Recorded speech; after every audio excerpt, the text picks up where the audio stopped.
Bismillahirrahmanirrahim. Assalamualaikum warahmatullahi wabarakatuh. Saya Yana Septiana NIM 18105110118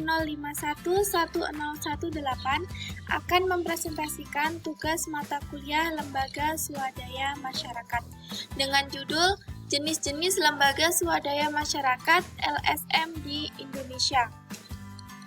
Pertama, pengertian lembaga swadaya masyarakat. Menurut Jalal F. Kazi 1999 halaman 5 dalam Zubaidi 2013 halaman 89, lembaga swadaya masyarakat adalah organisasi swasta yang secara umum bebas dari intervensi pemerintah. Ia didirikan dengan sebuah idealisme untuk memberikan perhatian terhadap isu-isu sosial, kemanusiaan, perbaikan kesejahteraan kelompok marginal, perlawanan terhadap kesenjangan dan kemiskinan, perlindungan lingkungan atau sumber daya alam, manajemen dan pengembangan sumber daya manusia. Pengertian kedua, lembaga swadaya masyarakat itu merupakan sebuah organisasi yang didirikan oleh perorangan ataupun sekelompok orang yang secara sukarela memberikan pelayanan kepada masyarakat umum tanpa bertujuan untuk memperoleh keuntungan dari kegiatannya. Jadi, lembaga swadaya masyarakat atau bahasa internasionalnya NGO, Non-Government Organization, ini merupakan organisasi yang swasta non-pemerintahan. LSM ini tidak terikat dengan pemerintah, jadi LSM ini terbentuk dari sekelompok orang yang memiliki tujuan visi misi yang sama untuk membahas atau memperjuangkan kemanusiaan, memperjuangkan kesenjangan dan kemiskinan yang terjadi. Dan LSM ini merupakan organisasi yang bebas dari intervensi pemerintah, artinya bebas dari tekanan pemerintah. Jadi LSM ini merupakan organisasi yang independen. Kemudian kategori lembaga swadaya masyarakat. Kategori pertama, LSM dengan cepat terbentuk apabila mendengar ada proyek-proyek turun dari pemerintah, parpol, dan swasta. Nah, LSM jenis atau kategori pertama ini merupakan LSM yang terbentuk secara otodidak. Misalnya di suatu desa itu ada sebuah proyek dari pemerintah desa. Kemudian sekelompok orang itu akan membentuk suatu LSM ini. Jadi LSM ini terbentuk ketika ada proyek yang akan dijalankan oleh pemerintah. Yang kemudian kategori kedua. Kategori kedua ini dijuluki LSM pedati atau juga yang menyebutnya LSM taksi atau ada yang menyebut LSM plat kuning, yaitu LSM yang suka dan hanya mengharapkan untuk mengerjakan proyek pemerintah atau pesanan dari kelompok tertentu. Jadi LSM dalam bentuk kategori kedua ini tidak jauh beda dari kategori pertama.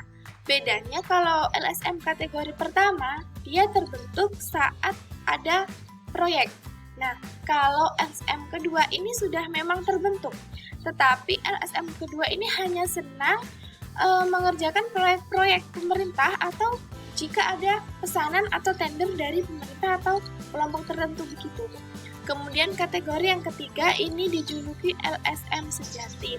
LSM jenis ini tuh dianggap LSM yang benar-benar bekerja, tumbuh dari bawah karena aktivitasnya merasa terpanggil memperbaiki ketimpangan dalam masyarakat. Jadi LSM kategori ketiga ini merupakan LSM yang memang benar-benar bekerja dalam masyarakat. Dia mengatasi ketimpangan yang terjadi, membela masyarakat marginal, kemudian dia mengkritiki pemerintah apabila pemerintah melakukan kebijakan yang tidak sesuai dengan apa untuk masyarakatnya.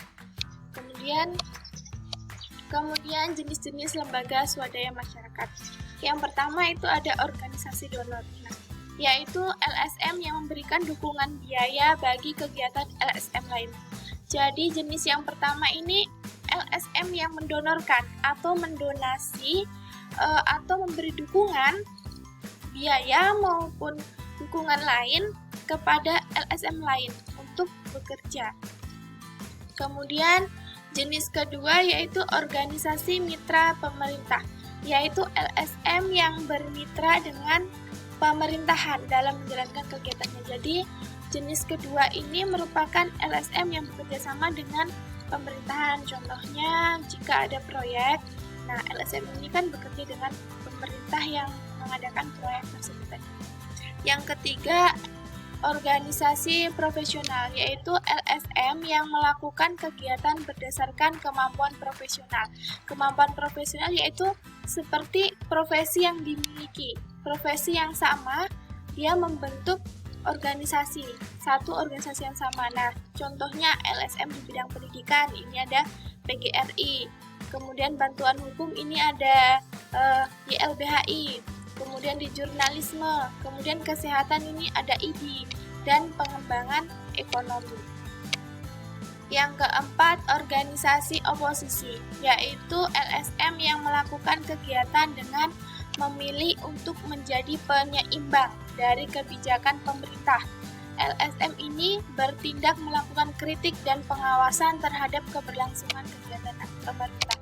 Nah, jadi LSM jenis keempat ini merupakan LSM yang kerjaannya itu mengkritiki dari kebijakan pemerintah atau menjadi penyeimbang dari kebijakan pemerintah.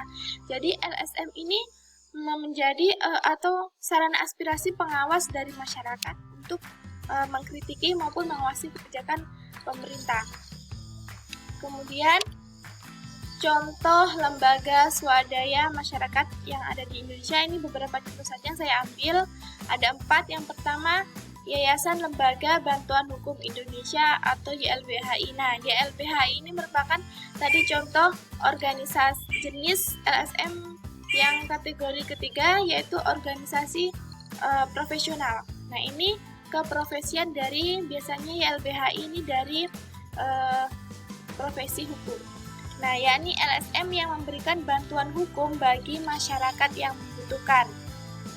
Kemudian contoh kedua ada Komisi untuk Orang Hilang dan Korban Tindak Kekerasan atau Kontras. Adalah LSM untuk membantu para korban tindak kekerasan dan orang yang dianggap telah hilang. Nah, contoh yang kedua ini Kontras, yaitu LSM yang membantu korban tindak kekerasan. Nah, contoh ada orang mengalami kekerasan tetapi tidak mendapat keadilan, nah maka Kontras ini akan membantu. Atau ada orang hilang yang mungkin tidak mendapat keadilan juga dari pihak kepolisian, maka Kontras ini akan membantu mencari orang hilang tersebut.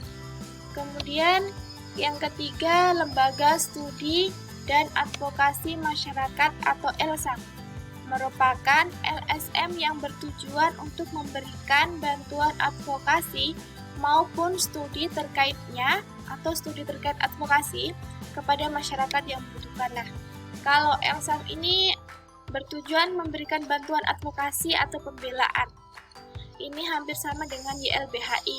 Tetapi kalau LSAM ini dia juga memberikan studi tentang advokasi itu bagaimana kepada masyarakat. Dia memberikan sosialisasi mengenai advokasi, mengenai cara-cara tindakan untuk advokasi. Dia ini memberikan studi terkait advokasi. Jadi masyarakat diberikan pemahaman. Selain LSAM ini membantu tentang bantuan advokasi. Contohnya ya bantuan advokasi persengketaan tanah. Dia juga memberi pengertian atau sosialisasi jika dalam advokasi itu mungkin begini cara yang untuk dilakukan. Kemudian yang keempat, Perhimpunan Bantuan Hukum dan Hak Asasi Indonesia atau PBHI merupakan salah satu contoh LSM yang ada di Indonesia yang mana berfokus pada pemberian bantuan hukum bagi yang mengalami kekerasan atau korban dari tindak kejahatan tertentu. Nah, PBHI ini hampir sama dengan Kontras. Dia menangani orang-orang yang mengalami tindak kekerasan tetapi tidak mendapatkan keadilan. Nah, PBHI ini juga ya hampir sama dengan Kontras. Dia berfokus pada pemberian bantuan hukum. Hampir sama juga dengan YLBHI, dia memberi bantuan hukum. Tetapi kalau PBHI ini bantuan hukum kepada orang-orang yang mengalami tindak kekerasan ataupun tindak kejahatan. Jadi PBH ini lebih berfokus ke bantuan hukum tindakan kriminal. Baik, terima kasih. Sekian dari materi yang bisa saya sampaikan tentang jenis-jenis lembaga swadaya masyarakat yang ada di Indonesia. Semoga bermanfaat untuk kita semua. Mohon maaf apabila ada kata-kata yang salah atau kurang jelas yang mungkin kurang dipahami. Semoga bermanfaat. Akhir kata, billahi taufik wal hidayah. Wassalamualaikum warahmatullahi wabarakatuh.